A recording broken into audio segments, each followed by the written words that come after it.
اس کے اندر ان کے الفاظ بتاتے ہیں کہ وہ کیا کہنا چاہ رہے ہیں. وہ یہ کہنا چاہ رہے ہیں کہ میرے ساتھ میری پوری عوام کھڑی ہے, اب اس کو جھٹلایا نہیں جا سکتا, اور ان کو بھی پتہ ہے اب ان کو جھٹلایا نہیں جا سکتا, ان کو دبایا نہیں جا سکتا, ان کو -1 نہیں کیا جا سکتا.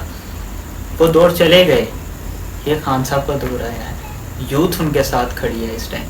میرے بہت سارے دوستوں کو, میرے ناظرین کو یہ بات بری لگتی ہے کہ میں کنٹروورشل ہو رہا ہوں, میں ایک ہی طرف جھک رہا ہوں, ایک ہی پارٹی کی طرف اور پی ٹی آئی کی طرف جا رہا ہوں. تو میرا انہیں دوستوں سے ایک شکوہ بھی ہے, ایک سوال بھی ہے, تو میں کیا کروں؟ مجھے آپ بتائیں میں کیا کروں, کس پارٹی کی طرف جاؤں؟ مجھے ان سے سوال ہے نا, مجھے بتائیں میں اس کس پارٹی سے کیا بات کروں. اب میں پی ایم ایل این کی کیا خصوصیات بتاؤں کہ انہوں نے میٹرو ٹرین بنائی, کہ انہوں نے موٹر ویز بنائی, یہ بات کروں میں آپ لوگوں سے؟ یہ تو نہیں چلے گا. میٹرو ٹرین بنائی ہے تو اس کا نقصان کتنا ہو رہا ہے وہ تو پڑھ لیں. آپ لوگوں کو بہتر پتہ ہوگا, میرے سے زیادہ پڑھے لکھے ہیں آپ لوگ, مجھے اس چیز کا بہت اچھے سے اندازہ ہے. میرے دوست, میرے احباب اس چیز سے بہت زیادہ میرے سے پڑھے لکھے ہیں, ان کو بہت زیادہ سمجھ ہے. میں اس چیز کو مانتا ہوں, میں اپنے آپ کو کم سمجھتا ہوں بھائی آپ سب لوگوں سے. لیکن دیکھیں, کچھ حقائق ہیں, کچھ سچائیاں ہیں جن کو ماننا پڑے گا. ماننا پڑے گا کہ خان صاحب کو نکالا گیا, ماننا پڑے گا. میرے کچھ دوست کہتے ہیں نواز شریف صاحب کو بھی تو نکالا گیا. نواز شریف صاحب کو کرپشن کے اوپر نکالا گیا میرے بھائی, ان کو اس طرح نہیں نکالا گیا ہے. ایک بھی کرپشن کا داغ آج تک خان صاحب کے اوپر نہیں لگایا. نہ انہوں نے باہر نکل کے کہا مجھے کیوں نکالا ہے, نہ وہ روتے پھرتے تھے. خان صاحب اپنی قوم میں گئے ہیں, ان کو قوم نے فیڈ بیک دیا, اور وہ فیڈ بیک آپ لوگ دیکھ چکے ہیں کس طرح کا فیڈ بیک ملا ہے. میری باتیں آپ لوگوں کو ناپسند ہیں, ٹھیک ہے, لیکن میں کسی غلط سائڈ پہ نہیں جانا چاہتا, کیونکہ مظلوم کے ساتھ کم لوگ ہی ہوتے ہیں, اور اس ٹائم خان صاحب کے ساتھ کوئی بھی نہیں ہے سوائے اس کی عوام کے. صرف عوام اس ٹائم ان کے ساتھ ہے. کوئی ادارہ, کوئی حکومت, کوئی پارٹی, کوئی بیوروکریٹ, کوئی ایجنسیز, کوئی ملک اس ٹائم خان صاحب کے ساتھ نہیں کھڑا ہے.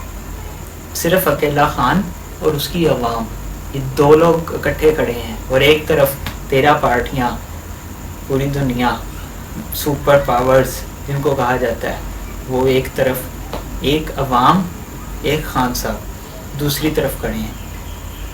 پلڑا ضرور اس ٹائم آپ لوگوں کو لگ رہا ہے کہ دوسرے والا بھاری ہے, لیکن ہمیشہ سچ کی جیت ہوتی ہے. سچ کے ساتھ ہمیشہ کم لوگ کھڑے ہوتے ہیں, اور میرا اور میرے خاندان کا یہ شروع سے رہا ہے کہ جو مرضی ہو سچ اور حق کے ساتھ کھڑے ہوں گے. وقتی طور پہ تو لگے گا آپ لوگوں کو کہ کم لوگ ہیں, تھک جائے گا, باتیں بنائیں گے, چپ ہو جائے گا, لیکن اس طرح نہیں ہوتا. ناظرین, اب زمانہ چینج ہو گیا میرے دوستو, اب کچھ نہ کچھ کرنا ہے اس ملک کے لیے. میرے بولنے سے کوئی فرق نہیں پڑے گا, مجھے پتہ ہے, نہ میرے بولنے سے حکومتیں چینج ہو جائیں گی. میں ایک چھوٹا سا سپورٹر ہی کہہ دو. آپ لوگ تو سپورٹر کہو گے, مجھے کہہ سکتے ہیں پی ٹی آئی کا. اگر آپ مجھے سپورٹر, تو میں ہوں. اگر یہ اس معاملے میں دیکھا جائے تو میں ہوں پی ٹی آئی کا سپورٹر ہوں, کیونکہ مجھے اچھائی اس کے علاوہ کسی اور میں نظر نہیں آ رہی ہے. اس ٹائم وہ اکیلا شخص لڑ رہا ہے, اکیلا شخص بول رہا ہے, مجھے اس کے علاوہ کسی میں سچائی نہیں نظر آ رہی ہے. آپ لوگوں کو آتی ہوگی بے شک, میٹرو ٹرین بنائی ہے جی, موٹر وے بنائے ہیں جی, لاہور بنایا ہے جی. مجھے نہیں اس کے اندر کچھ چیز نظر آ رہی. اس انسان میں روب نہیں ہے, پاور نہیں ہے بات کرنے کی. پاور کیا ہوگی؟ کرپشن کے کیسز ہیں اس کے اوپر, کیا بات کرے گا؟ جو ہمارا وزیر اعظم ہے آج, جو اس نے بات کی ہے, اس کے اوپر بھی میں الگ سے ایک ولاگ کروں گا. خیر, میں کنٹروورشن نہیں جاؤں گا, کیونکہ میرے دوست احباب کو اور کچھ اداروں کو یہ باتیں پسند نہیں آئیں گی, نہ ہی میں اداروں کے خلاف ہوں. لیکن آج کی تقریر میں خان صاحب نے بھی یہ بات کی ہے کہ اگر ادارے اس بات پہ ابھی چپ رہیں گے تو اداروں پہ سوال آئے گا. کہ آپ لوگوں نے کیوں نہیں بولا, ملک کو اتنا نقصان ہو گیا, کیوں سب خاموش رہے؟ کوئی تو وجہ ہونی چاہیے, کیوں سب خاموش ہیں؟ یہی حکومت پی ٹی آئی کی ہوتی تو اس ٹائم تو آگ لگ گئی ہوتی ملک کے اندر. مہنگائی ہوگی, 170 روپے کا پیٹرول ہوتا تھا تب یہ لوگ روتے تھے مہنگائی ہوگی. خان صاحب نے مہنگائی کر دی ہے, 240 روپے کا ہے, سب کی زبانوں پہ چپ لگی ہوئی ہے. کیوں؟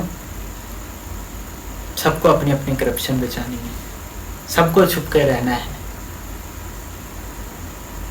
اس دیش میں اندھا قانون نہیں چلے گا.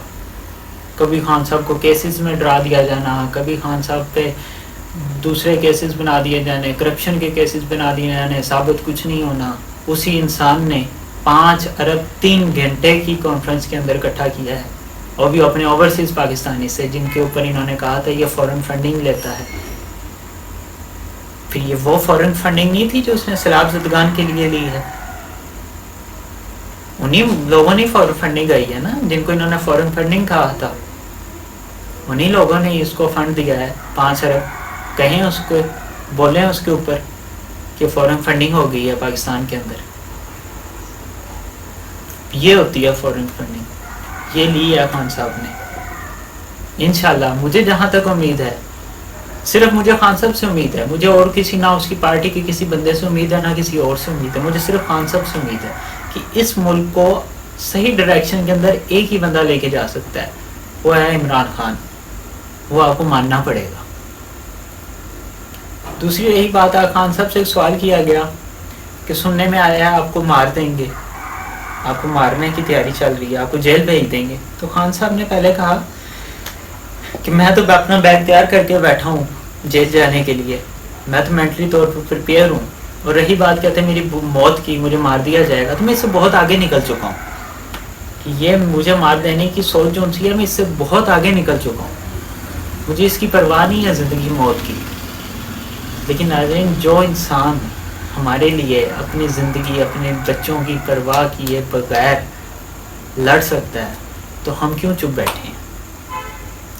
کوفہ کے لوگوں پہ کیوں عذاب آیا تھا؟ آنا تو کچھ لوگوں پہ چاہیے تھا, مگر پورے کوفہ پہ کیوں آیا تھا؟ کوفی کیوں کہلائے تھے؟ کیونکہ وہ سب خاموش رہے تھے. مجھے کوفی نہیں بننا, میں بول رہا ہوں آج, مجھے جو برا لگ رہا ہے میں بول رہا ہوں. وہ انسان اچھا ہے, وہ انسان اچھا تھا, وہ انسان اچھا رہے گا.